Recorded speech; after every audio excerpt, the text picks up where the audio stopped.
Welcome back, boys, but especially girls at the YouTube channel Ancient Kingdom.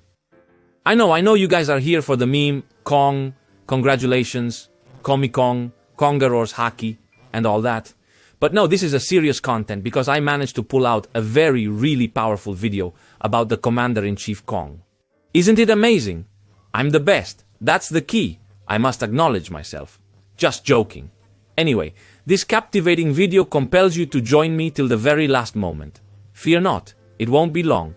We're about to explore Kong's character in this video, and it's truly fascinating. So, in One Piece, the character of Kong is to this day the Commander-in-Chief of the world government. We have almost no information about him, except that 27 years ago, he held the position of Grand Admiral of the Navy, a role that later belonged to Sengoku, and then to Akainu Sakazuki. In chapter 594, we witness a conversation between him and Sengoku, where the latter resigns and discusses with him about Kuzan's suitability as his successor at the helm of the Navy. Here, we discover that Monkey D. Garp has also stepped down, but Kong has managed to convince him to retain his title of Vice Admiral, while continuing to serve as a mentor for the young Marines, which he will also propose to Grand Admiral Sengoku. However, it is important to note that while he also desires the same position of Garp, Sengoku will instead be bestowed the title of Chief Superintendent or Inspector General. This role requires extensive professional training and encompasses various executive responsibilities, including overseeing public security operations, commanding and supervising the execution of small operational units, collaborating with superiors in the chain of command, and even assuming their duties in their absence or in the event of any hindrance. Additionally, a chief superintendent is also entrusted with the important task of mentoring and training military personnel. This is Sengoku, though. Instead, let us return to Kong, who is certainly a figure of curiosity. When Kong emerged several years ago, it caused great astonishment that there was a role more hierarchically important than the Grand Admiral. However, unlike the Marines, Kong's position of Commander-in-Chief is directly connected to Merijoas, as we can infer from the manga. His role is no longer executive but bureaucratic in nature. We must clarify that by referring to him as a bureaucrat, we do not intend to use the derogatory sense in which the term is commonly and often misunderstood today. Instead, we mean it in the original sense of a public servant performing administrative tasks. As I mentioned earlier, in the world of One Piece, Kong's role is that of Commander-in-Chief of the world government. But what does it mean to be a Commander-in-Chief? The Commander-in-Chief is nothing more than the supreme military commander of a state's armed forces. In theory, it is a position often given to the head of state or head of government of a country, such as the President of the United States, although in practice it is handled by more experienced commanders of the armed forces in the field, such as Kong, who at one time, as we know, was a Grand Admiral of the Navy. A Commander-in-Chief, sometimes called a Supreme Commander, refers to military officers with significant power and authority. This authority may derive not only from dictatorship, but also from being subordinate to a head of state. It is worth noting that there can be a contradiction between the official commander, usually the head of state like the five elders in One Piece, although Imusama is the actual figure, and the field commander, typically an officer, as both are officially recognized. The term is also applicable to officers who possess authority over a particular military branch, a specialized branch, or within a specific theater of operations. Hence, a commander-in-chief can assume various roles within the military hierarchy. Japan's historical system of governance was characterized by the shogun holding the position of commander-in-chief until the Meiji Restoration. Following the dissolution of the Tokugawa shogunate, the authority was subsequently transferred to the emperor.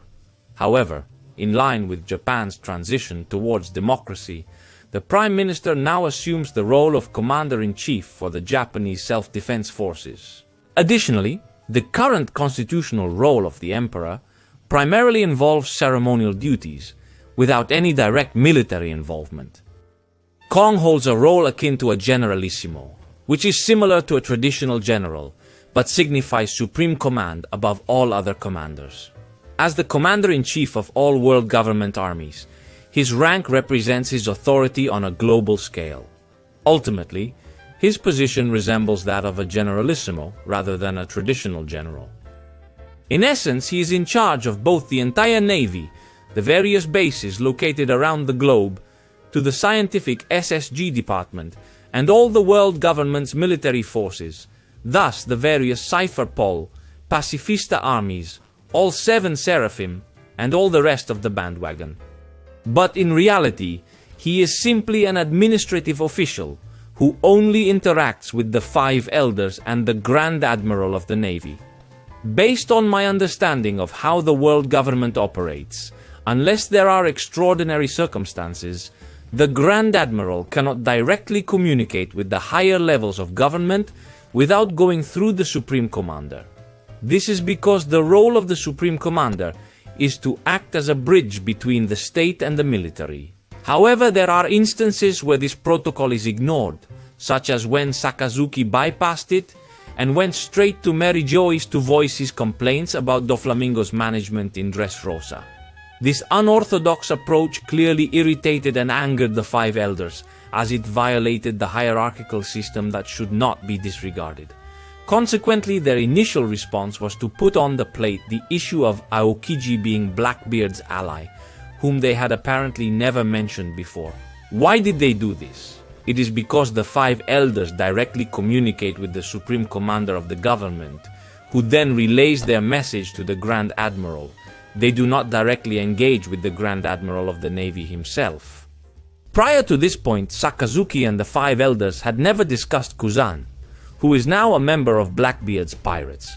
The reason for this is that they only confer with the Commander-in-Chief, which prohibited any previous communication regarding the matter with Sakazuki. That said, what role will Commander-in-Chief Kong play in the main plot of One Piece from now on? In my opinion, probably none. And this thing is already laughable in itself. We could see him again in the future great war between the free world and the world government, where everyone will participate.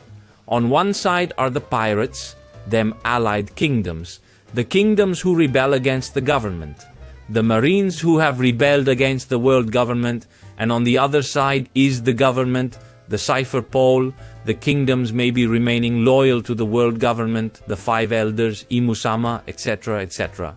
And our Kong easily will be on the side of the world government, as he is now an old bureaucrat, and this time in a negative sense, clinging like a muscle to his rock. His rock from which he does not want to get off, because it suits him from every point of view.